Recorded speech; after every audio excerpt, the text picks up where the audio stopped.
was at the Western Wall on Friday night and there was like nobody around. And I remember all the times I had been in Israel and like witnessing these, and you're like, wow, this is like so nice to observe. But that moment, especially with so few people there, I just remember being like, I feel something. I feel something that I've never felt in Israel before. And I think that was really the one moment when the spiritual like really started to talk.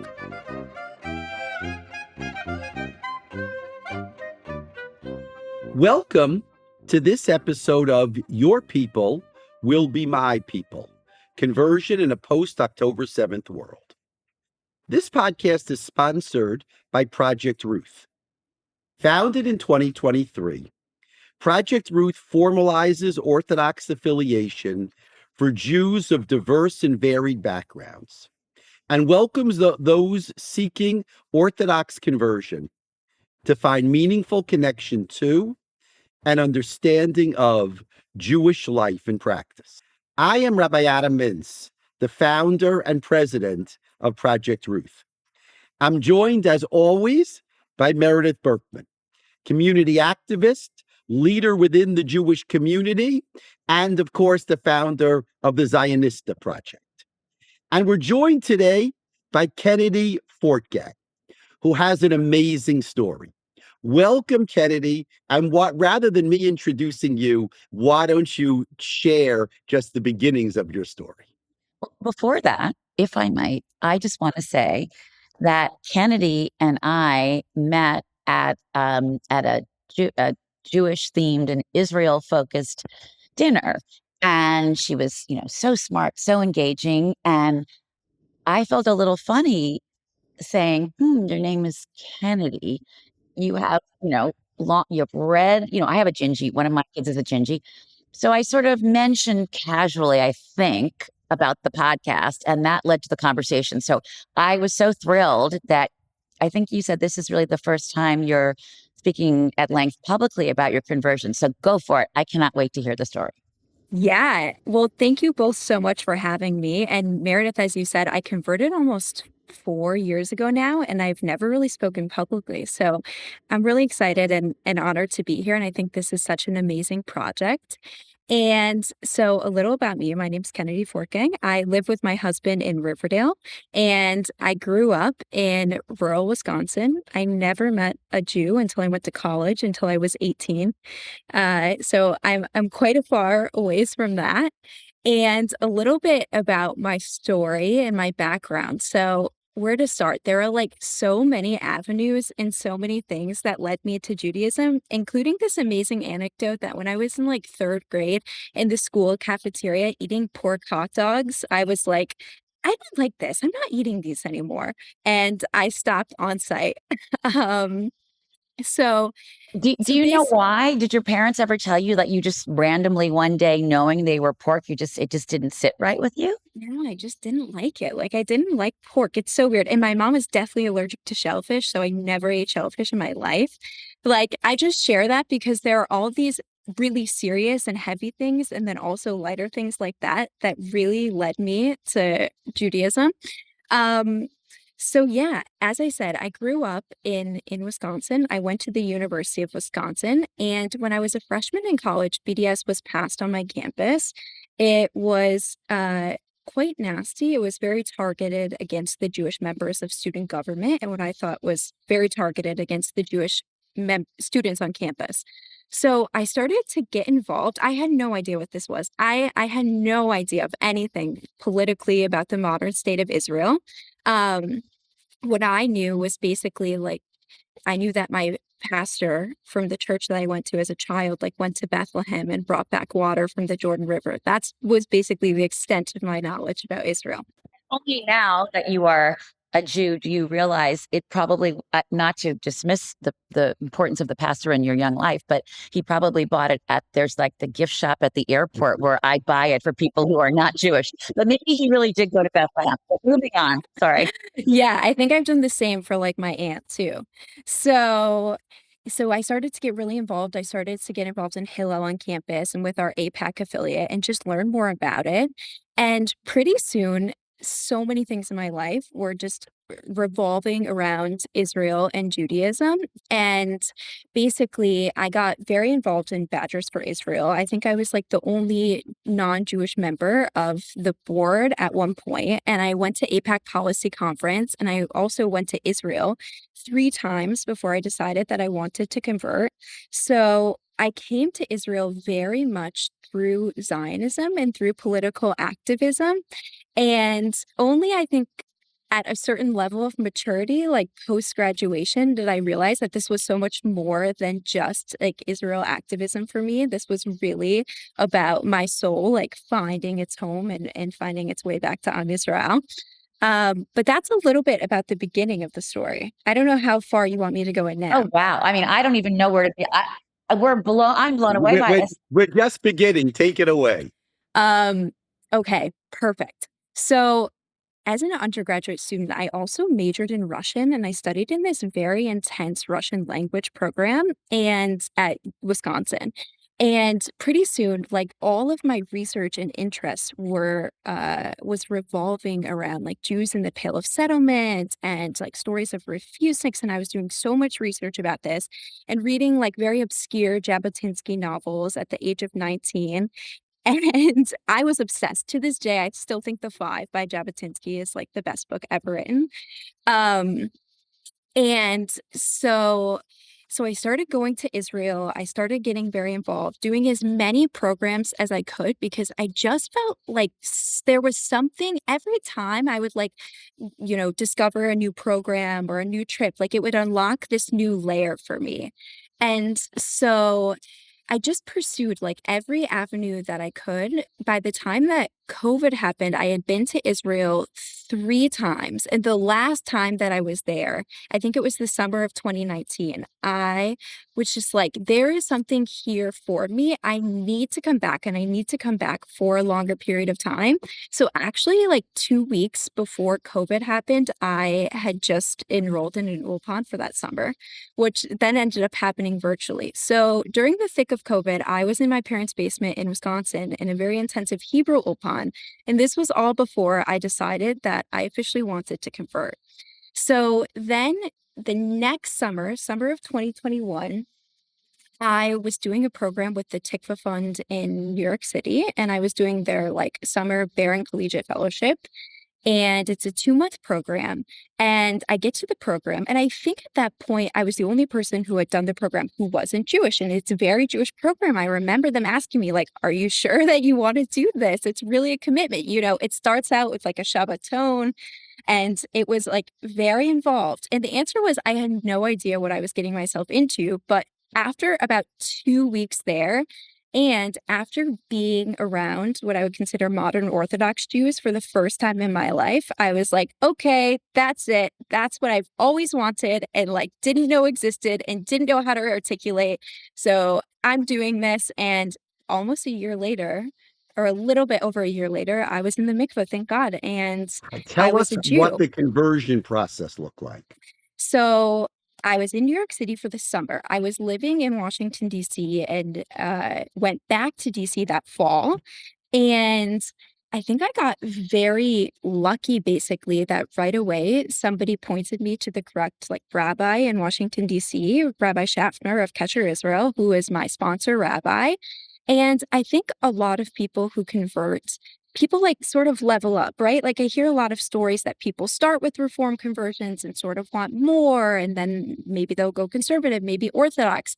I think right away, because I had been around Judaism and around like Jews, certainly at this point for about 4 years with all my involvement in Israel groups and things like that on campus, I basically, I sort of understood like that an Orthodox conversion is what I wanted. And so I pursued that right away. And I'm a very, as my husband would say, I guess, all gas, no brakes person. Like when I made that decision, I was like, that's it. And I'm not questioning anything. And like, already right away, I was starting to maybe like eat vegan out at non-kosher restaurants, but like working my way up to like not doing that. But like I hear stories of people like phasing things out, things like that. I think I was just like very quick to things and already, minus one malacha, like keeping Shabbat to the extent that I could within a few months. Like I just saw the beauty in the lifestyle, and when I saw that, I didn't think that there was any reason to, like, withhold this for myself any longer. I was like, "Okay, I'm diving right in." So then I went to DC, I became a part of the community, in Georgetown, Kesher, Israel. I, converted through the RCA based in Maryland in Silver Spring, and thank God it was I had a very nice process. Like, you hear a lot of different types of stories, and, I'm very grateful that mine was fairly straightforward and I think unusual. Like, they sort of didn't know what to do with me because I just was, like, obsessed and learning and reading everything that I could and just so, like, involved from the beginning. And yeah. So, where to begin? A few things. Um, your from the beginning, it was very, when you describe being in college, was your roommate Jewish, by the way, or no? No, but a lot of my friends were sort of like from political groups and other things, like, yeah. So, but no roommates. But you were drawn to a political movement, right? Or to fight against a political movement that seemed, from I think what you're saying, unethical to target the Jewish students. And so much of what you described when you were in university was probably more intellectually based, right? The reading and all of that. And yet, when you describe your soul finding its way home or finding its way back, you said it in a very beautiful way. Um, I wonder, what was the one moment when, not a crossover, but let's say, since I make challah every week, the braiding together the strands of the intellectual with the spiritual, because as you said, like, and you went to Israel and you knew you wanted to go back, but you were reading and you were learning. How did that come together so that you would naturally say, as you just said, as a Jewish woman, my soul found its way home, or I forget how you said it, but That's such a beautiful question. It's so hard to articulate just because I came at this from like so many paths, I guess. I think like no matter what, Hashem was like, okay, if this one's not gonna work, we're putting this other one in your way. Like I was meant to find my way back home. And, you're right that it did start very sort of political, but also I always as a child, I grew up in a very, like, American Protestant, I would say a very Hebraic Protestant household, and, like, my parents really emphasized Hashem is creator of the world and, like, that God's providence and all power emanates from God, things like this. Like, I just very much grew up in this type of household. And I always had this deep feeling, but I really struggled to connect to the Trinity. So I guess, like, when I started to read Jewish theology, I was like, wait, that's like what you've always felt connected to. Like, this is bringing all of these things together for me. And I guess one specific moment, I remember summer 2021, I was in Israel. It was like a post-COVID pilot trip. Like so few tourists could go at this point, and I was so fortunate to be on one. And I was at the Western Wall on Friday night, and there was like nobody around. And I remember I all the times I had been in Israel and like witnessing these, and you're like, wow, this is like so nice to observe. But that moment, especially with so few people there, I just remember being like, I feel something. I feel something that I've never felt in Israel before. And I think that was, like, the one moment, when the spiritual, like, really started to talk. Also, I think, when I first got involved, I was 19. Like, there's a reason that usually they don't convert teenagers or, like, people in college. Like, you need to be at this certain age, and at this point, I was 23, and I was just starting to think to myself, like, it's time to take life a little bit more serious. I think that I had always been like a traditional person and I felt very called to religion, but was still so lost. And in the modern day, like the world is just so crazy, and especially after COVID, and there was so much craziness around, and, like, I thought that I had the tools to be grounded, but I realized that I absolutely didn't, and I was just out there searching for it. And I really found that in Halacha, and I really found that in Judaism. So I guess that's sort of the moment when it all came together. That first of all, thank you so much. That's really beautiful. Now, Meredith is the theologian among the two of us. Yeah, I that's want a to ask a problem. question not about If the theology. Yenta is a theologian and not the Orthodox rabbi, we've got a problem. I want to ask a sociological question. You said you were 19 and then you were 23. Obviously, as a young adult, the social piece is an extremely important piece of this puzzle. Now, did that figure in your consideration at all? As in, like, what I would gain socially or what I would Well, I mean, I was lose? going to say what you were going to lose. Yeah. I actually have been thinking about this a lot lately because even, I finished my conversion, I think I was 24.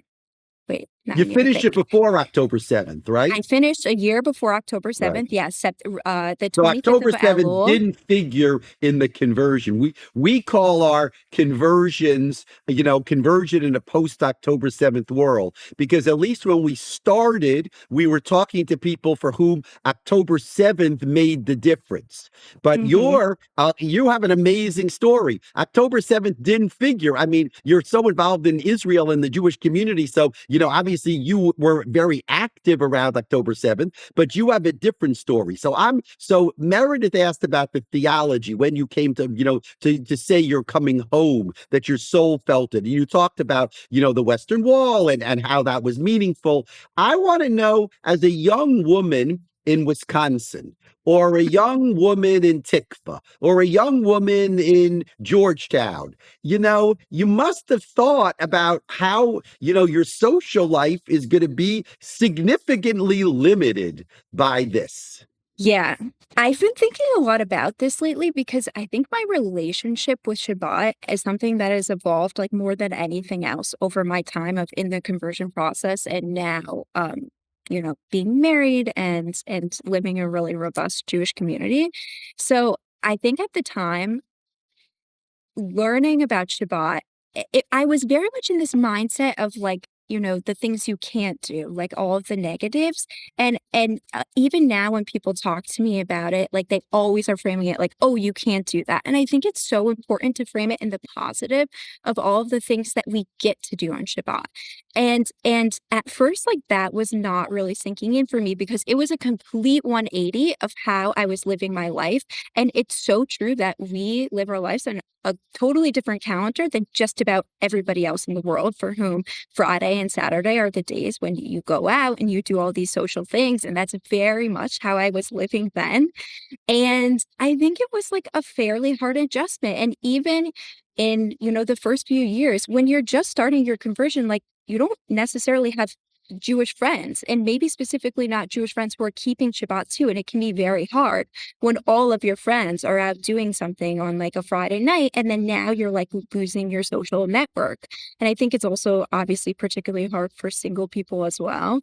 And so that was difficult for me at the beginning, but I very quickly realize that you gain so much more than like you do lose. And I shouldn't say that you don't lose anything because you do, because there's very hard like family decisions, like my family is not Jewish. And so they have a lot of things that they're doing on those days that I may either have to, go about in a different way and or miss out on. And same with friends and some special occasions.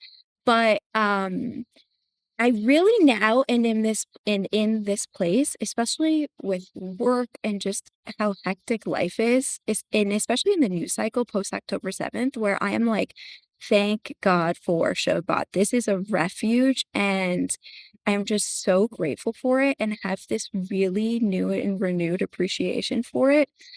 So it's really funny you should ask that question because especially over Shavuos, I was thinking about it like all day.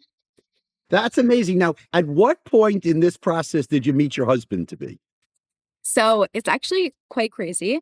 My husband and I were on this tikva program, but I actually had decided that I wanted to convert before I had even really talked to him. And basically, like one But of you the first time noticed we, it. yeah, I think he noticed me. Um, Of course. Who wouldn't? Of course. Of course. yeah, no. Um, basically one of our first conversations, like this is also so crazy. So I am a Wisconsin Badger, and my husband, like, from Jews, like you don't necessarily grow up with like a collegiate team. It's like not such a thing because people go to like different colleges.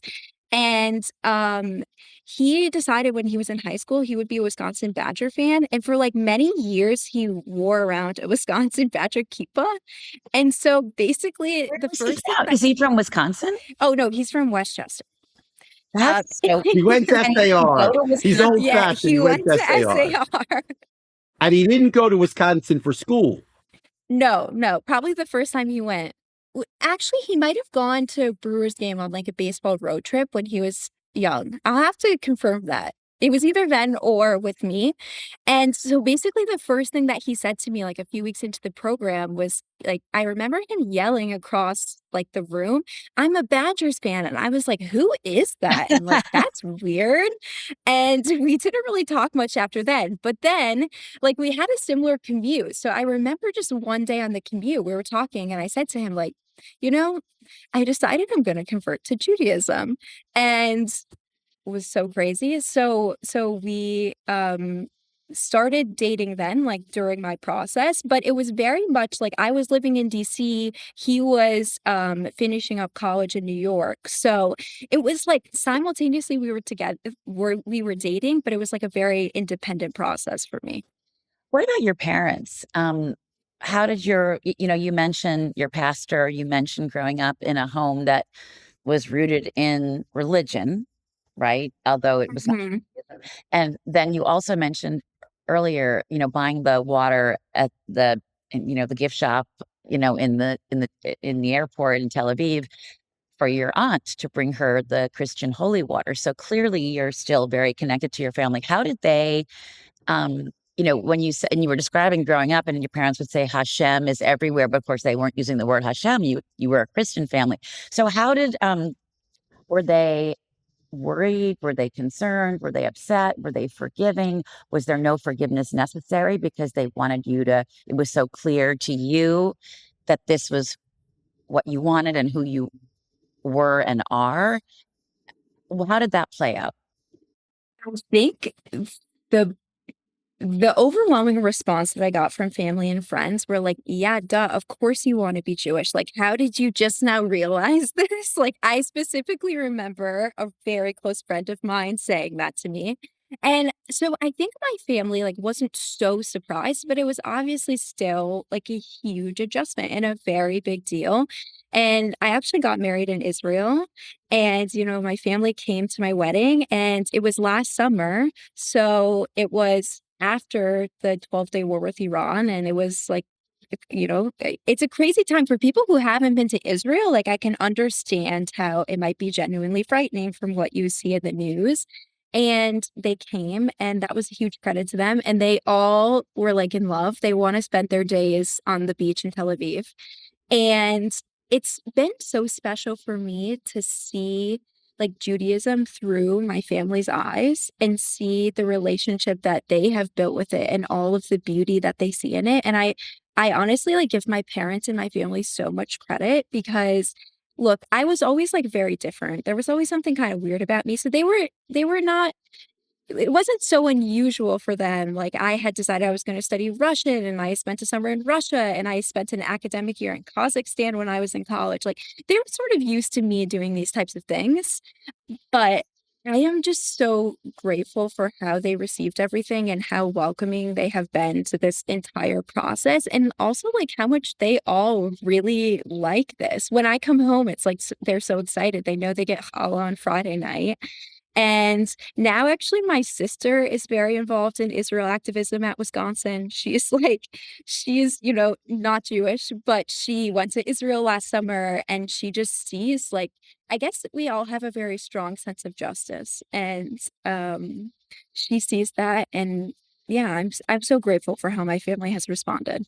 It's amazing. Do you ever, I get this is like, it's almost embarrassing to say this, but have you ever thought, maybe there is, maybe I am Jewish or there's someone in my family that because you're so resolute at such a young age, and then you looked back and you thought about the pork hot dogs. I mean, we were all at Sinai, whether we were there or not, and whether you were born a Jew or not, when you convert, we were all there. So as you know, that was your soul's place. So have you ever wondered or researched if perhaps there was Judaism? And not that it matters, because it doesn't matter, because you're a Jew, because you've converted. So I don't mean it in an exclusive way. I'm just curious because of how you've expressed it. I think it all the time because otherwise it's just like there's no way this many things would have lined up. I think unless there is like some Jewish ancestry, but actually like there's not. My family has been in Wisconsin for like 6 generations. Really? Yeah, like we go way back. Like I have ancestors who fought in the Civil War from Wisconsin. So I really don't think it's there, and I sort of am against DNA tests. But maybe one day. I'm just waiting to uncover something because I have a lot of suspicions. Well, no, I mean, remember, I'm sure you hear this as a Gingy, the Khazars, right? Like the whole community, the Middle European. I'm just curious. That's why I have a redhead. Yeah. So I have a different question, which actually I want to tell you, Kennedy, we've never talked about before on this podcast, and that's politics. Now, I don't want to talk politics. I want to do something else. You're very active Israel activism, and that's what you do professionally, and that's how you came to this through Tikva. So what I'm interested in is through this journey, how did Israel activism, kind of jive or reconcile with your halakhic journey? Was it the same? Was it counter? Do you feel that your political view towards Israel is governed by halacha, or that it's really separate, but it's your Jewish pride that takes you? Hmm. Wow, this is such a big question. I think that they're very separate for me.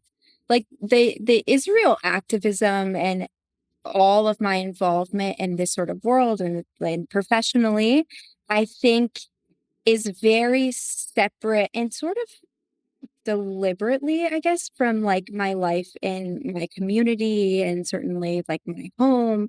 And the learning was certainly very separate. Like I never went to seminary in Israel. All of my learning I did with rabbis and rebbitzins here in the US.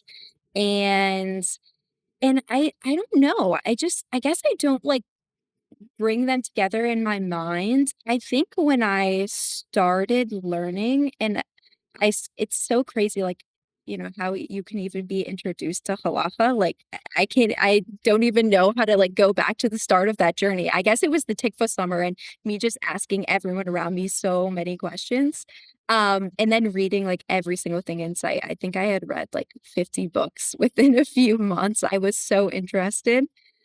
I think that's really like where halakhically I come from. I mean, would say obviously it's like Dati Lumi, like that would probably be like the community that I would be a part of in Israel. And certainly I'm a part of a modern Where do Orthodox you community daven in here. Riverdale I daven at the RJC with the young couples? with the young couples. Yeah. So that's a social decision. That is, I think, social and sort of like that's, where we fall on this spectrum. But when you met your husband, and you met him in the context of this intellectual, political Israel advocacy program, he was already wearing a Badger's kippah. So he grew up in a modern Orthodox home, correct?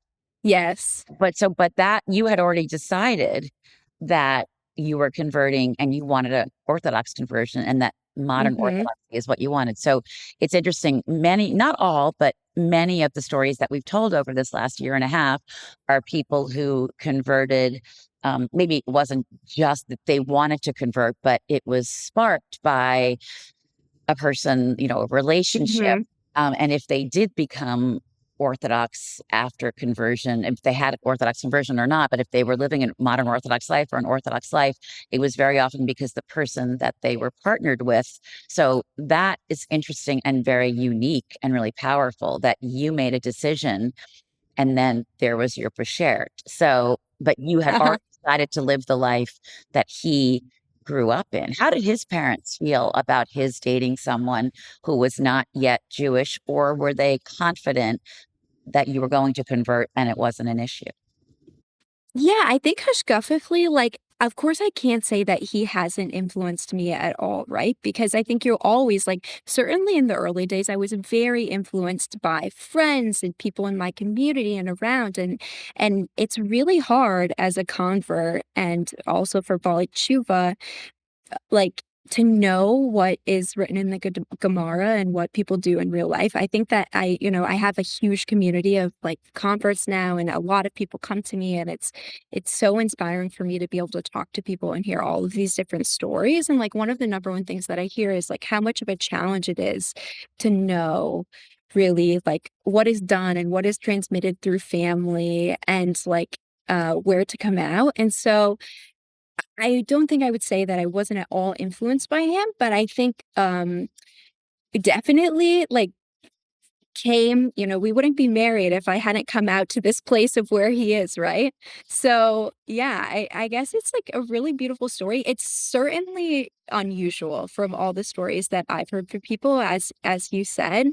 Um And his parents were okay. Because I'm sure that. Yeah, it can be hard, right? But thank God, they were all okay, and yeah.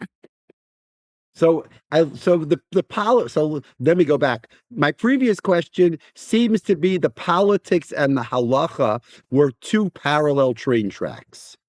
Yeah, I would say yes. Okay, so let me ask you about your learning. You obviously come from a strong academic background. You're interested in study, right? You read all the books. You went to Wisconsin. You immediately were drawn to Tikva, and maybe you were drawn to Tikva for political reasons, but also for intellectual reasons. I mean, it's a very serious academic program. And then you went to DC. You were introduced to Rabbi Schaffner, who's great. I know him very, very well. And you began the RCA conversion program. And obviously there's a certain rhythm to that program. And you're right. And I can say this, because this is what I do. They converted you very quickly. I guess they were very impressed. Like you said, you just devoured everything. They weren't used to that exactly, right? They're used to fighting with people. We want you to be frummer. We want you to read more. We want you to learn more. We want you to do all of this. And you were like beating him to it. You were five books ahead each time you went to each time you wanted to interview with them. So that's great. I mean, that's a really nice story. I want to know about your learning. A couple of minutes ago, you interchanged the idea of being a convert and being a balash tshuva, which means someone who wasn't religious and then became religious later. We never merited, we never actually explored that. That's an interesting thing. Again, Kennedy, you bring up something we thought about, but we never actually discussed. And that also, in a way, are two parallel train tracks that meet at 42nd Street, meaning that the person who grows up non-observant, who doesn't go to SAR, and then has a religious experience in Madison, and all of a sudden decides they want to become Orthodox. They're always Jewish. So there's no conversion, but they had no connection. So they become Orthodox. But often what they're missing is the study, right? Means they can be Orthodox, they can do all the Orthodox things, but they miss 12 years of SAR. And that's a big deal to miss 12 years of SAR and 12 years of Heschel. Now, you had a slightly different route on your trade. And that is that you became very intellectually interested. But your learning, if we can tell the truth, was very much conversion based. You learned with rabbis, you learned with rebbitzins, you did what the RCA told you to do. You were ahead of them. You were more, you were more excited than they expected you to be, but it was all kind of on the way to conversion. That's not the way we study. That's not the way your husband studied in SAR for all those years. He just studied. They opened a Gemara. They opened up a Tanakh. They studied Jewish history. Whatever they studied, they just studied. It wasn't towards conversion. So this is a long way to ask the following question. Do you feel now that you are both, remarkable in terms of the conversion process, part of the Orthodox community, married, will begin a family and all those things? Do you feel like there's something missing in your learning that you would want to go back and, in a sense, catch up to what they did for 12 years in SAR? Wow, you're asking so many questions that I've been thinking a lot about lately. Uh, Honestly, when people meet me, they like Meredith, the same thing that you were saying. I, people are generally fairly shocked to hear that I converted just because of like where I'm holding and things. So there's that aspect, but also I think so in that realm, like, the Rebbeim did an amazing job during the conversion process. Like, I learned what I needed to know, certainly to be in the community and halachically, but lately I've been starting to feel that, like, I need to go to seminary. Like, I need to do some more learning just because, as you say, it's not only one thing I will say is, like, socially, it's hard when you live in a community. Like, my community is very from birth, and, like, everyone, went to camp together and went to the same schools and certainly did gap year together. And, like, when you don't have that, it's not only just the learning, but, like, a huge part of it is the social aspect. And so, yeah, it's also this thing of like in the beginning, I didn't get to choose what I learned. Like, as you said, there was a curriculum, right? So I learned the curriculum and I learned what I needed to know to like live a halachic life. And now I'm at this point where I get to choose what I learn. And I'm actually really excited. I started learning 9 to 9 every day. I started like on the new cycle and By I the think way, it's you really know that exciting. I was started 929 in America. Really? The 929 translated into English is my project. I had no idea. See, now if that's not Bashert, There and you I go. have Yeah, sat Okay. next to you. truly. Truly. So I learned about this from a friend of mine in Israel, and I was like, I need to do this. This seems like the perfect, way to start my day. It's like very digestible. I like how it's all sort of laid out for you, and this would be great. And so we just finished Devarim, and now we're on Yehoshua, and like this You're is going to be the marketing person for both 929 and Project Ruth. You're hired. And but That's amazing. something Okay. else. So you're going through basically 929. There are 929 chapters in the Jewish Bible in Tanakh, and we study one chapter a day. It takes about 3 years, and we finish Tanakh, which is an amazing project. And if you go to the 929 website, you will see, right, Kennedy, that each day there are articles in English on that chapter of Tanakh. Boy, do Okay, you so have to wait for the cycle to start over? no, you don't have to. You can choose it any. They're all 929 chapters are there. The first time we did it, you had to wait for the chapter, but that was 2 cycles ago. Now you can do whatever you want to do at your own speed. That's fantastic. So let's just review. So on one hand, you think you might want to go to seminary, but while you're waiting to decide whether or not you go to seminary, you might as well learn, and therefore you're learning 929. yeah, it's sort of hard to just pack up and go to seminary when you're married and working and living in New York. But if I can sneak away maybe for a few weeks or a month, I think I would really benefit from it. And in the meantime, yeah, I'm reading a lot of books and particularly learning 9 to 9.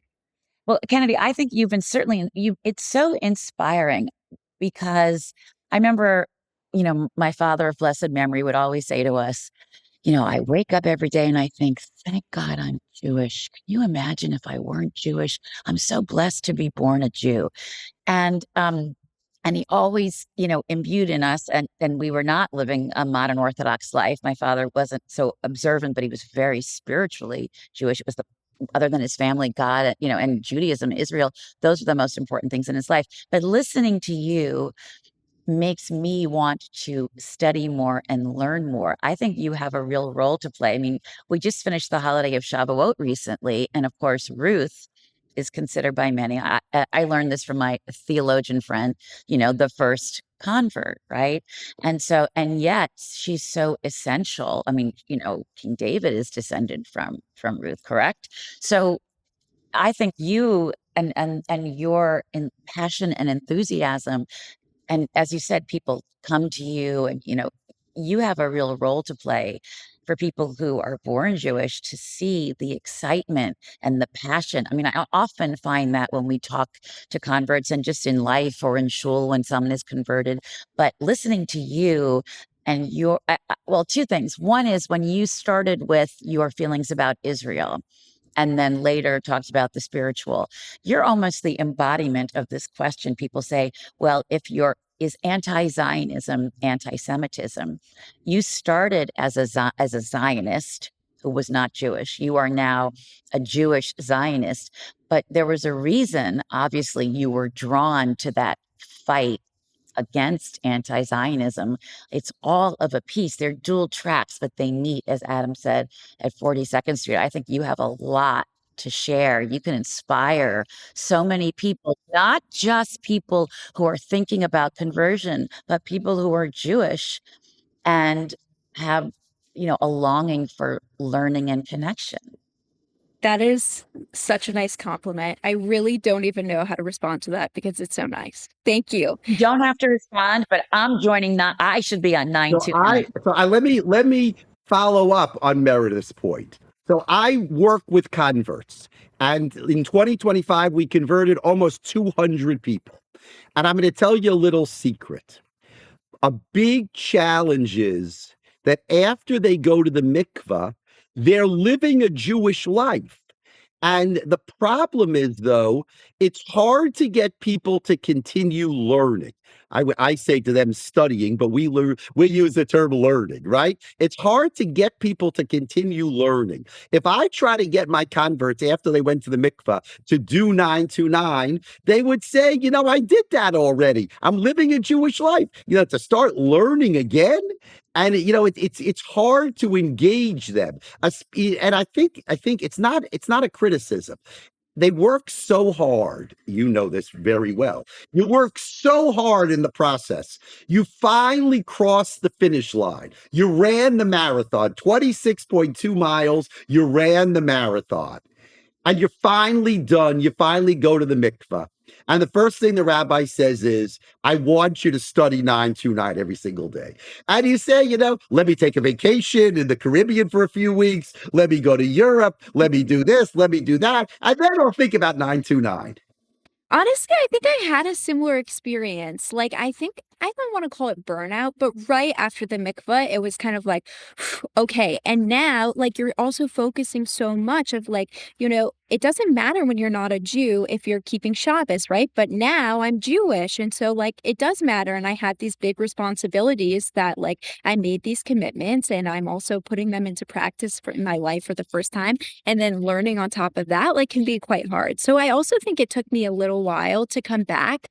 But I'm just so grateful that I did because all of these things that brought me to Judaism and like now I just really feel like Torah is emet and every single thing that I learn from Torah, I'm like, this is such a wellspring of life. Like this adds so much to my life and every new thing that I uncover and learn is like so inspiring and just I hope everyone can come to that place, right? But I think it's hard and a lot of people, especially if it's like a very rigorous conversion and like it's a challenge and you really feel like you're climbing that mountain to get to that place. It's like if you're at a soul cycle class and you like what I'm at the top of the hill.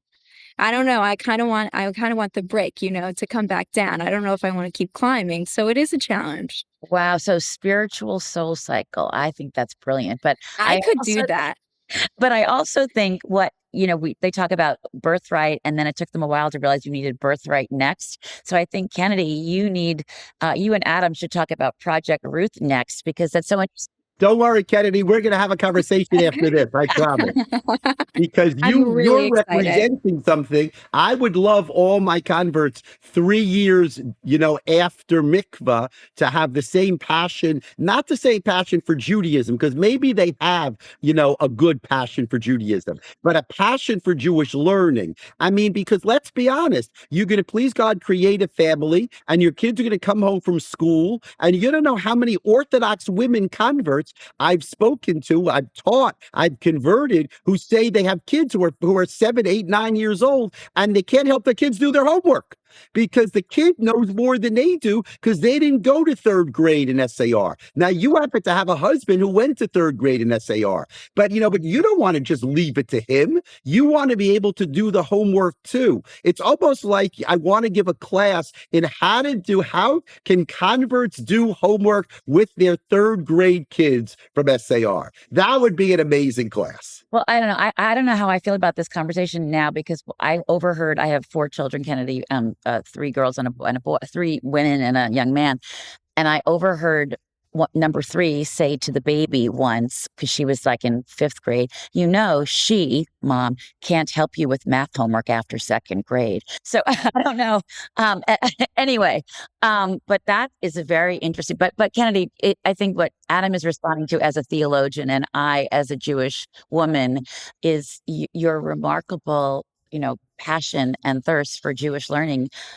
Sometimes when I hear these stories and I think about how little I know, and that's the beauty of Judaism that I learned from listening to my father who died at 94. I thought he'd go to 120, but it's like you have your whole life to unwrap this unbelievable gift of Jewish learning, and it's always there waiting for you. You're so lucky that you understood that so young. So you should continue to keep that passion for learning and living and being a remarkable Jew in the world from now to 120. It's really a beautiful. Amen. Amen. So thank you so much, Kennedy. Thank you, Meredith, for meeting Kennedy and for identifying Kennedy as being the perfect guest on our podcast.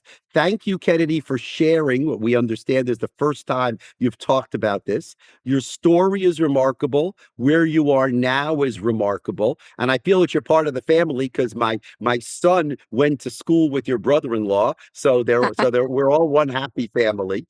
Hopefully, I mean, we will be in touch and hopefully you can be involved while you converted, through the RCA. There are a lot of different flavors in Baskin Robbins, and they're all taste delicious. And, that's a very important part of this process as well. And I look forward to staying in touch with you. So thank you so Kennedy. much. Good luck to you. Enjoy your trip. You have an amazing trip planned. Thank and we look you. forward to being in touch with you very soon.